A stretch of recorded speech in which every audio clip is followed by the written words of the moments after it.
Pemirsa, warga Kampung Kencana Sari, Kelurahan Gunung Sari, Surabaya, Jawa Timur, menggeruduk SD Negeri 1 Gunung Sari. Mereka menolak rencana Pemkot Surabaya menjadikan sekolah sebagai tempat isolasi pasien COVID-19.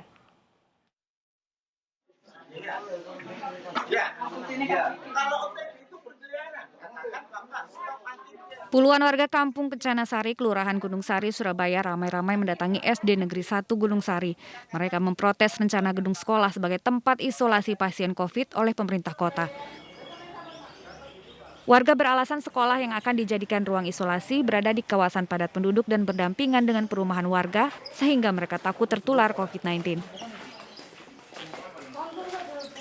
Satu, memang warga di sini kan sangat dempet sekali padat, Pak. Dan keduanya di sini banyak anak-anak kecil juga.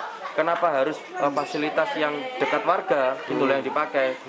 Harapan kami fasilitas umum yang lain seperti lapangan dan lain-lain kan ada. Kenapa harus dekat warga gitu loh, Pak? Menanggapi protes warga, pemerintah kota Surabaya melalui Camat Duku Pakis menyatakan rencana penggunaan SDN Gunung Sari 1 Surabaya sebagai salah satu ruang isolasi pasien COVID-19 sesuai instruksi Wali Kota Surabaya. Namun karena ditolak warga, pihak kecamatan mengalihkan ruang isolasi pasien COVID ke lapangan olahraga belakang kantor Kelurahan Gunung Sari. Namun memang karena lokasi SDN Gunung Sari ini cukup berdekatan dengan pemukiman, maka tadi warga keberatan dan keberatan warga ini sudah kami sampaikan kepada Wali Kota Surabaya dan tadi sudah diakomodir. Dan untuk lokasi isolasi mandiri khususnya Kelurahan Gunung Sari ini kami alihkan ke lapangan olahraga di belakang kantor Kelurahan Gunung Sari. Pemerintah Kecamatan Duku Pakis berharap warga bisa memanfaatkan gedung olahraga ini sebagai ruang isolasi mandiri sebaik-baiknya. Dari Surabaya, Hari Tambayong, iNews melaporkan. Guna menekan mobilitas warga, Kota Bogor akan menerapkan kebijakan ganjil genap hingga besok Minggu. Polres Bogor Kota dibantu 3 pilar, bersiaga di 17 titik pos pantau yang tersebar di wilayah Kota Bogor.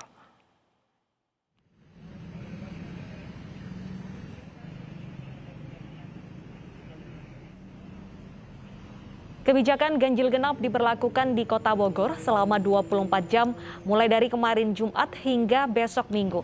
Hal ini dilakukan untuk mengurangi mobilitas warga selama perpanjangan PPKM atau PPKM level 4. Hari ini ratusan kendaraan dengan plat ganjil diarahkan putar balik oleh petugas di Simpang Baranang Siang, Kota Bogor. Jika nanti hasil evaluasi menunjukkan penerapan ganjil genap efektif mengurangi mobilitas warga, maka pemerintah Kota Bogor akan menerapkan kebijakan ini pada hari kerja.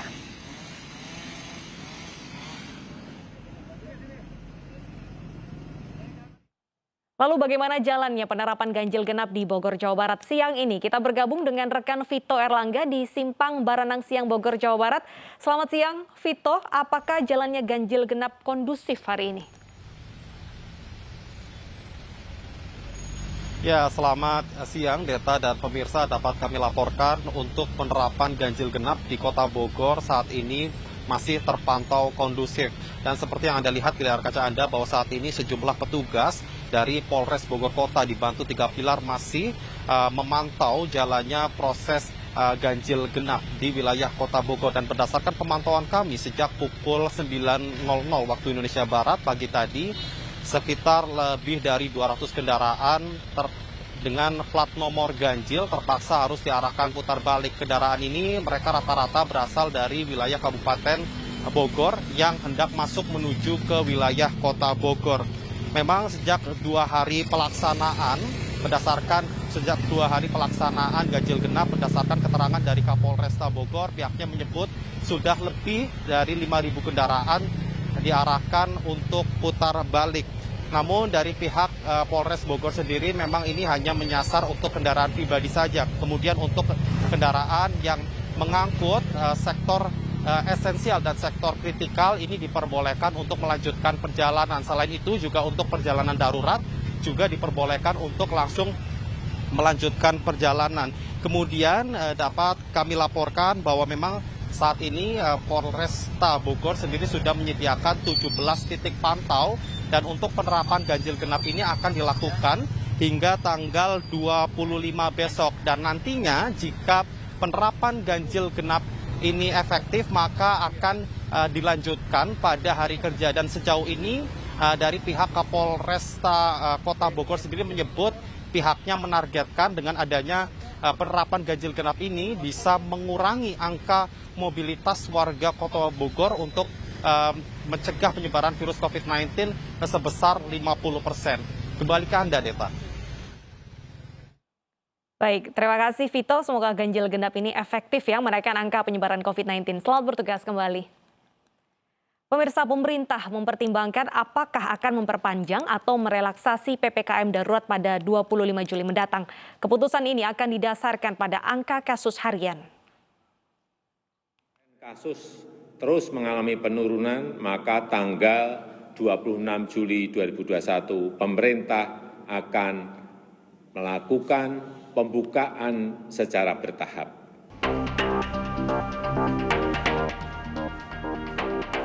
Pemerintah mengklaim angka positif COVID-19 serta kepenuhan bed rumah sakit mengalami penurunan selama pemberlakuan PPKM darurat.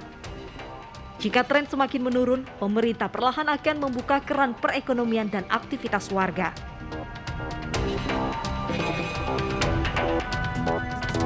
Penurunan angka kasus harian dilatar belakangi oleh beberapa faktor, seperti turunnya jumlah spesimen yang diperiksa, serta keterlambatan input yang berasal dari laboratorium ke dalam sistem data. Keputusan pemerintah memberlakukan PPKM darurat faktanya mencekik sejumlah sektor usaha.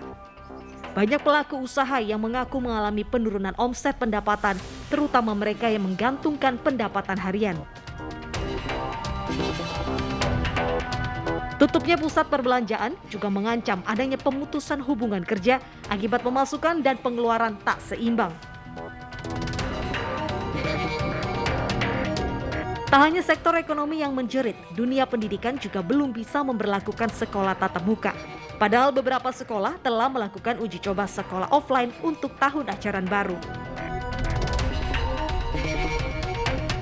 Pemerintah menegaskan telah mendengarkan berbagai masukan dari berbagai ahli, pelaku usaha, dan masyarakat. Bantuan sosial dikucurkan kepada mereka yang terdampak, seperti subsidi upah kepada pekerja di luar sektor esensial dan kritikal sebesar Rp1 juta. Lantas, apakah pertimbangan memperpanjang atau merelaksasi PPKM darurat didasarkan atas data valid turunnya angka positif atau karena tekanan publik? Tim Liputan iNews melaporkan. Dan langsung saja pemirsa kita bahas bersama epidemiolog Universitas Indonesia, Bapak Pandu Riono. Selamat siang Pak Pandu. Selamat siang, apa kabar Mbak? Baik, apa kabar juga Pak Pandu? Pak Pandu, kita akan menunggu tanggal 25 nanti perihal keputusan pemerintah. Namun apakah melonggarkan PPKM sudah sesuai dengan kondisi saat ini Pak? Ya, kita harus mengevaluasinya ya. Sampai sekarang belum ada tanda-tanda bahwa ada perbaikan yang cukup signifikan. Jadi kita harus betul-betul melihat bahwa kasusnya menurun. Ternyata kasusnya menurun diikuti dengan karena testingnya menurun. Jadi masalahnya makin tidak jelas apakah betul-betul menurun atau tidak. Kedua, angka hunian di rumah sakit juga masih tinggi. Dan angka kematian juga masih tinggi. Memang kalau lihat indikator epidemiologis, belum bisa PPKM ini kita pindah dari level 4 ke level 3. Tetapi mungkin ada indikator lain, misalnya keresahan di masyarakat. Ya kan, masyarakat kan sudah mulai protes terhadap masalah PPKM ini. Nah itu mungkin jadi pertimbangan juga. Bagaimana meredakan keresahan masyarakat, mungkin saja akan dipertimbangkan dari level 4 turun ke level 3. Pak Pandu, jadi yang paling tepat untuk menurunkan level tersebut, apakah memang data dari angka yang menurun atau justru lebih mementingkan sentimen publik?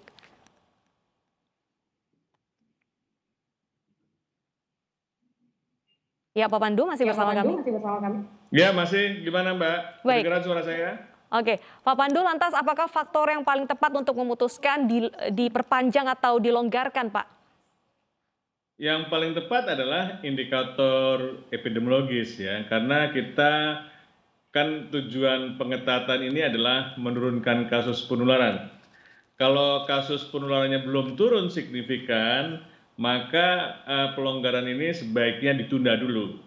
Tetapi bisa saja itu dipertimbangkan ada hal-hal lain yang di luar epidemiologis, ya kan? Dan mungkin juga kalau angka hunian di rumah sakit sudah menurun, angka kematian sudah mulai menurun, dan ini bisa juga jadi pertimbangan.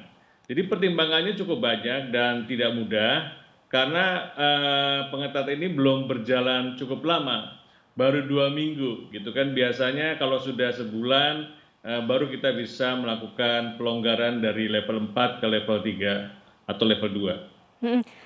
Baik, singkat saja Pak Pandu, apa dampak terburuk jika masih dilonggarkan, Pak? Dampak terburuk ya itu kenaikan kasusnya semakin tinggi. Jadi semakin tinggi dan tentunya dengan semakin tinggi maka pelayanan kesehatan kita masih belum bisa menampung dan banyak kematian dan terus terang masyarakat tuh banyak yang meninggal di rumah karena tidak tertampung di layanan kesehatan. Jadi layanan kesehatan kita masih belum bisa menampung semua warga yang membutuhkan pelayanan. Baik, memang harus dipertimbangkan dengan baik oleh pemerintah untuk memutuskan apakah diperpanjang atau direlaksasi. Terima kasih Pak Pandu atas waktunya. Selamat bertugas kembali, Pak. Dan pemirsa, usai jeda berikut, warga Agam Sumatera Barat membuat rendang gratis untuk warganya yang merantau di Jakarta dan Bandung. Tetap bersama kami.